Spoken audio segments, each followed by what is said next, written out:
student, good morning. Myself B.K. Maurya.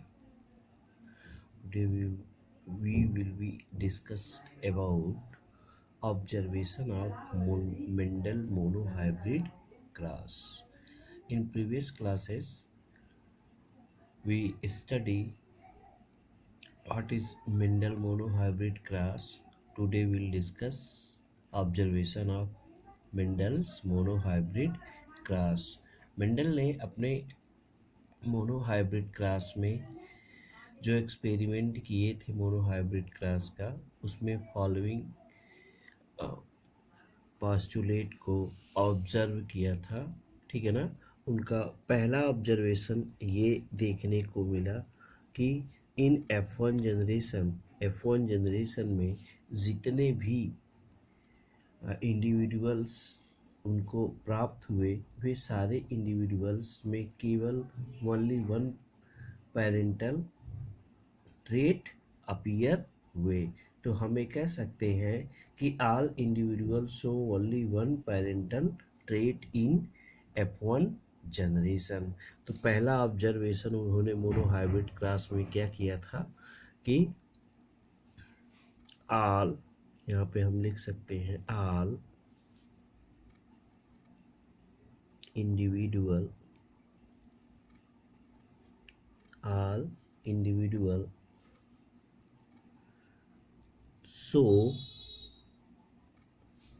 show only one parental trait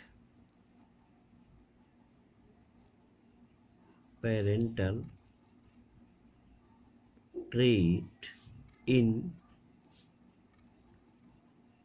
F1 generation.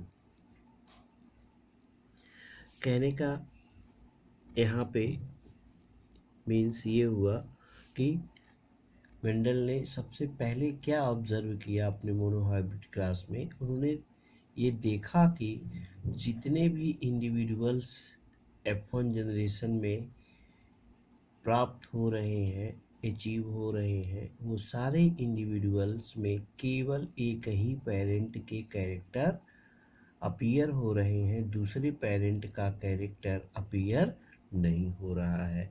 दूसरा point क्या उन्होंने observe किया कि second parental trait also appear, केवल एक ही पेरेंट का ट्रेट अपीयर हुआ F1 जनरेशन में। और दूसरे ऑब्जर्वेशन में उन्होंने ये देखा कि जो सेकेंड पेरेंट था, second parent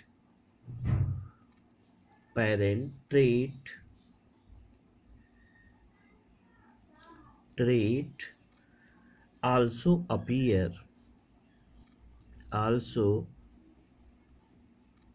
appear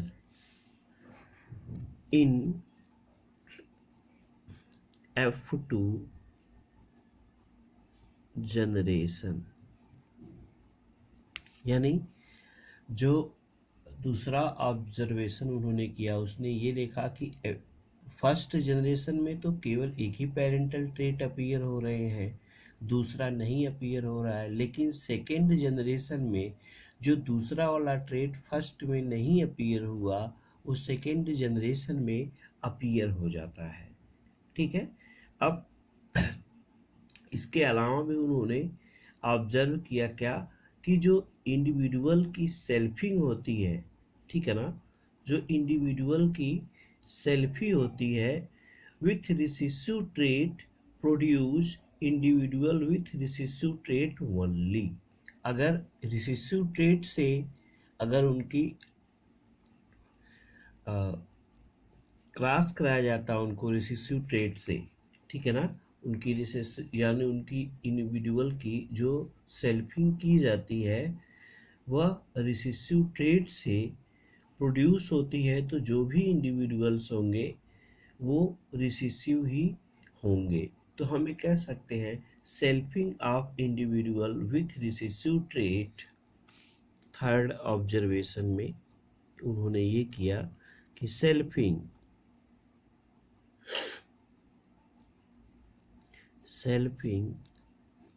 of individual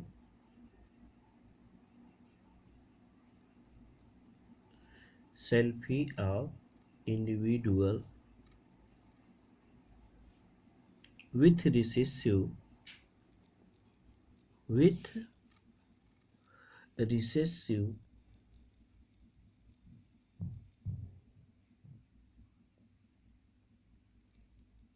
with recessive trait produce individual with recessive trait individual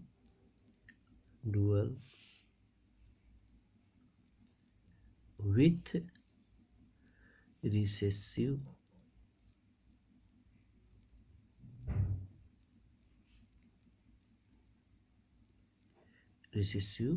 trait.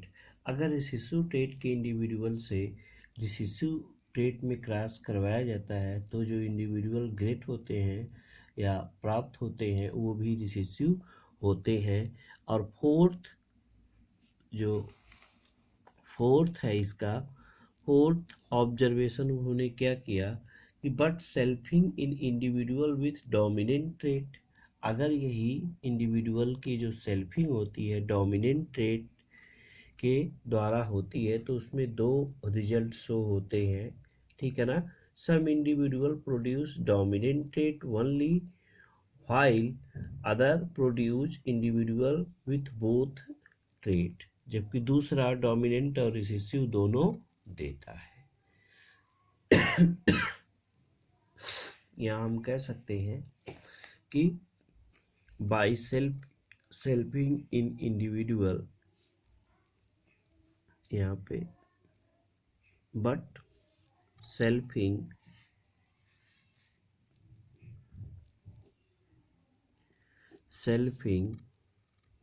In individual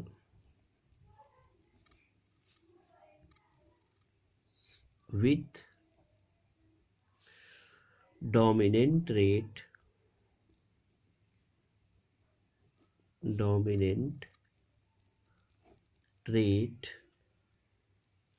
produce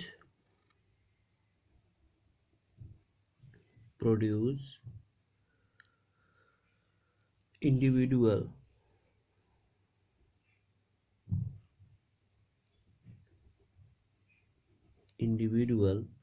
with recessive trait produce individual with, यहाँ पे दो होंगे। पहला है कि तो जो इंडिविजुअल प्रोड्यूस होंगे वो कैसे होंगे, सम produce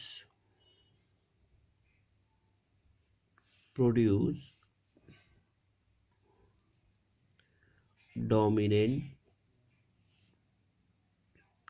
trait only, और दूसरा ऑब्जर्वेशन इसमें आता है कि सम प्रोड्यूस डोमिनेंस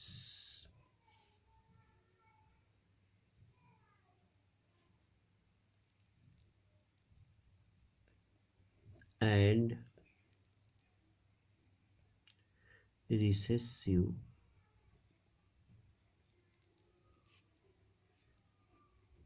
बोथ, ठीक है ना।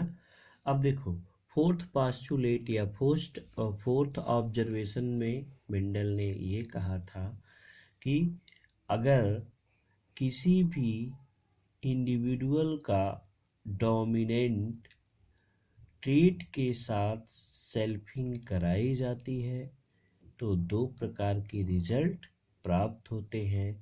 एक रिजल्ट तो ऐसा होता है जिसमें सभी डोमिनेंट इंडिविजुअल या डोमिनेंट ट्रेट वाले इंडिविजुअल प्राप्त होते हैं, लेकिन दूसरे ऐसे इंडिविजुअल्स प्रोड्यूस होते हैं जिनमें डोमिनेंस एंड रिसेसिव बोथ के कैरेक्टर या ट्रेट अपीयर होते हैं। ये था मेंडल के मोनोहाइब्रिड क्रॉस का ऑब्जर्वेशन। ठीक है। अब अगर हम और भी इसमें बात कर लें तो हम ये कह सकते हैं in any generation individuals with blended trait there were not found. ठीक है। ब्लेंडेड जो ट्रेट होता है वो नहीं पाया जाता है। तो यही सारे पास्टुलेट मेंडल के ऑब्जर्वेशन के थे। ठीक है। अब इन पास्टुलेटों के आधार पर साइंटिस्ट ने मोनोहाइब्रिड क्रॉस पर दो रूल्स को फार्मूलेट किया, जिसमें पहला था लॉ ऑफ डोमिनेंस, जिसमें फर्स्ट था लॉ ऑफ डोमिनेंस। ठीक है। और जो सेकंड है, सेकंड को हम कहते हैं लॉ ऑफ सेग्रीगेशन। क्या कहते हैं? Law of segregation. तो यहाँ आप देख सकते हैं कि ये law of dominant and law of segregation, in observation के आधार पे टू रूल्स को बनाया गया, दो रूल्स बनाए गए मेंडल के, एक law of dominance and law of segregation. ठीक है। तो लॉ ऑफ डोमिनेंस किसे कहते हैं? यहाँ पे हम यहाँ लिख सकते हैं लॉ ऑफ डोमिनेंस। ठीक है। ये क्या होता है? Law of dominance. तो इसमें मेंडल ने कहा, या मेंडल के ऑब्जर्वेशन के आधार पर ये कहा गया कि in F1 generation, if contrasting character are crossed between them, then in F1 generation only one characters are visible appears, and that character are called dominance character, and that is a formulated as law of dominant। इसके आधार पे Mendel's के rule बने। यानी कहने का means ये है कि इफ टू कॉन्ट्रास्टिंग कैरेक्टर को हम क्रॉस करवाएं तो F1 जनरेशन में केवल एक ही कैरेक्टर अपीयर होता है। जो कैरेक्टर अपीयर होता है उस कैरेक्टर को हम कहते हैं लॉ ऑफ डोमिनेंस। उसी को कहा मेंडल ने लॉ ऑफ डोमिनेंस। तो यहाँ पे जैसे हम कह लें कि अगर यहाँ देखिए, अगर हम यहाँ ये कह सकते हैं कि जैसे टाल प्लांट को ऐसे कैपिटल टी और कैपिटल टी स्मॉल टी। ठीक है। तो ये P1 है, अगर मान लीजिए इसको P1। ठीक है। तो ये क्या है? टाल है, टाल। और वो भी क्या है? प्योर है। और ये क्या है? ड्वार्फ है, ड्वार्फ प्योर। ठीक है। इन दोनों का जब हम क्रॉस करवाते हैं तो मेंडल के रूल्स या इनके ऑब्जर्वेशन में ये मिला कि F1 जनरेशन में हमको जो मिलते हैं वो सभी टी और स्मॉल टी के मिलते हैं। ठीक है। और इसमें से टालनेस यानी एक कैरेक्टर डोमिनेंस होता है, एक्सप्रेस होता है, दूसरा वाला कैरेक्टर एक्सप्रेस नहीं होता है। इसलिए जो कैरेक्टर एक्सप्रेस होता है उसको लॉ ऑफ डोमिनेंस के अंतर्गत रखा गया। इसी के आधार पर मेंडल ने कहा था कि फर्स्ट जनरेशन में ओनली वन कैरेक्टर क्या होते हैं, आइडेंटिफाई होते हैं। तो हम ये डिफाइन कर सकते हैं कि if both contrasting character are crossed between each other, then they produce only one character which is visible and dominance. This is called as law of dominance। ठीक है, आई होप यू अंडरस्टैंड।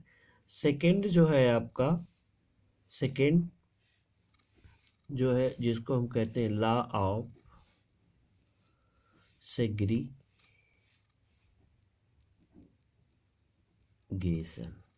क्या कहते हैं? Law of segregation. तो law of segregation में ये कहा गया है कि इफ सेल्फिंग ऑफ, यहाँ पे हम कह सकते हैं if selfing of F1 progeny, अगर हम F1 प्रोजनी की सेल्फिंग करें, ठीक है, तो जो रिसेसिव कैरेक्टर F1 जनरेशन में हाइड हो गए थे, वो रिसेसिव कैरेक्टर गैमीट फॉर्मेशन के दौरान डोमिनेंट कैरेक्टर से सेपरेट हो जाते हैं और अपने आप को एक्सप्रेस करते हैं। और इसी के आधार पर जो रिसेसिव ट्रेट का डोमिनेंट कैरेक्टर से सेपरेट होना सेग्रीगेट कहलाता है। और इसी को मेंडल के ऑब्जर्वेशन के आधार पर रूल में कन्वर्ट कर दिया गया, जिसे कहा गया कि लॉ ऑफ सेग्रीगेशन। तो यहाँ हम देख सकते हैं if selfing of F1 progeny with each other,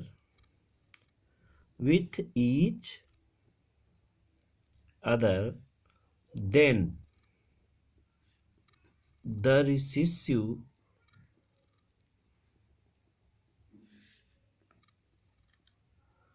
trait of F1 generation में यहाँ ब्रैकेट में लिख सकते हैं which hide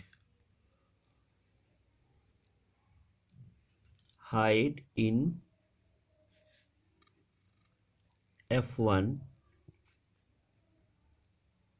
generation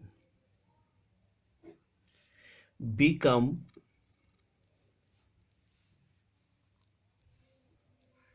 separate from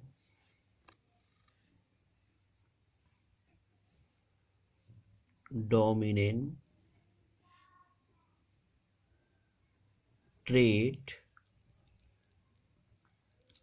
during gamete formation. Gamete formation के दौरान जो रिसेसिव ट्रेट होते हैं, वो रिसेसिव ट्रेट क्या होते हैं? सेपरेट हो जाते हैं। और सेपरेट होना ही सेग्रीगेशन कहलाता है। ठीक है, और इसमें क्या होते हैं? Gamete are separate and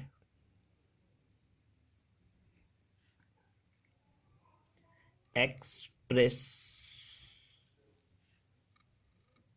itself, अपने आप को प्रदर्शित करते हैं। इसलिए जो F1 जनरेशन में छुपा हुआ ट्रेट है वो सेग्रीगेट हो जाता है। दैट इज कॉल्ड, यहाँ पे लिख सकते हैं, दैट इज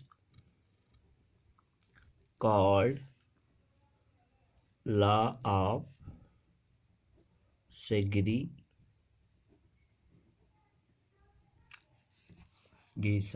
ठीक है, तो इसको हम कहते हैं लॉ ऑफ सेग्रीगेशन। यहाँ हम देख सकते हैं कि जैसे ये कैपिटल टी है, ये कैपिटल टी, ये कैपिटल टी स्मॉल टी है, ये हाइब्रिड है, ये भी है। अगर इसका हम ऐसे करवाएं कैपिटल टी स्मॉल टी, ये F1 प्रोजनी है, तो इनका जब हम ऐसे क्रॉस करवाते हैं तो ये कैपिटल टी आपको टाल मिल जाता है। फिर इसका जब हम इसके साथ करवाते हैं तो ये कैपिटल टी स्मॉल टी ये भी टाल मिलता है, ठीक है। लेकिन इस स्मॉल टी का इससे करवाते हैं तो ये भी टाल मिल जाता है। लेकिन गैमीट फॉर्मेशन के दौरान जो ये सेपरेट हुए हैं तो ये टी और टी ये ड्वार्फ मिलता है ऐसे। तो सपोज दैट अगर हम कह लें कि ये कैपिटल टी है, कैपिटल टी ये एक ट्रेट है, ये भी कैपिटल टी और स्मॉल टी ये ट्रेट हैं, तो गैमीट इनसे 4 बनेंगे। कितने गैमीट बनेंगे? 4 गैमीट बनेंगे। तो गैमीट फार्मेशन यानी इन दोनों से जो गैमीट का फार्मेशन होगा, एक गैमीट के पास ये कैरेक्टर होगा डोमिनेंट और दूसरे के पास रिसेसिव, और फिर दूसरा जो सेल्फिंग F1 जनरेशन में है ऐसे करेंगे तो इससे ये मिलेगा और दूसरा ये है। तो जो रिसेसिव ट्रेट हैं वो डोमिनेंट से गैमीट फार्मेशन के दौरान ये सेपरेट हो जा रहे हैं, अलग हो जा रहे हैं, और बाद में ऐसे मिलने पर ये कैपिटल टी और फिर इसके बाद ये कैपिटल टी स्मॉल टी, यहाँ आप देख सकते हैं कैपिटल टी स्मॉल टी, और फिर ये जो रिसेसिव हैं ये इससे मिलेंगे, फिर ये रिसेसिव टेट आपस में सेपरेट हो जाते हैं और इसी को हम कहते हैं लॉ ऑफ सेग्रीगेशन। इसका जीनोटिपिक रेशियो, इसका जीनोटाइप क्या होगा, यानी इसका जीनोटाइप जो होगा वो 1:2:1 होगा, जो कि मोनोहाइब्रिड क्लास में हमने आपको बताया पिछली कक्षा में या पिछले क्लास में। तो ये है जीनोटाइप है, और इसी का अगर हम फिनोटाइप लें, क्या लें? फिनोटाइप तो ये क्या होगा? 3:1 का रेशियो आएगा। यहाँ पर कितना आएगा? 3:1 का। तो आई होप यू अंडरस्टैंड। ठीक है, आज के लिए इतना ही। नेक्स्ट क्लास में हम स्टडी करेंगे exception of Mendel's monohybrid cross. तब तक के लिए थैंक यू। ओके।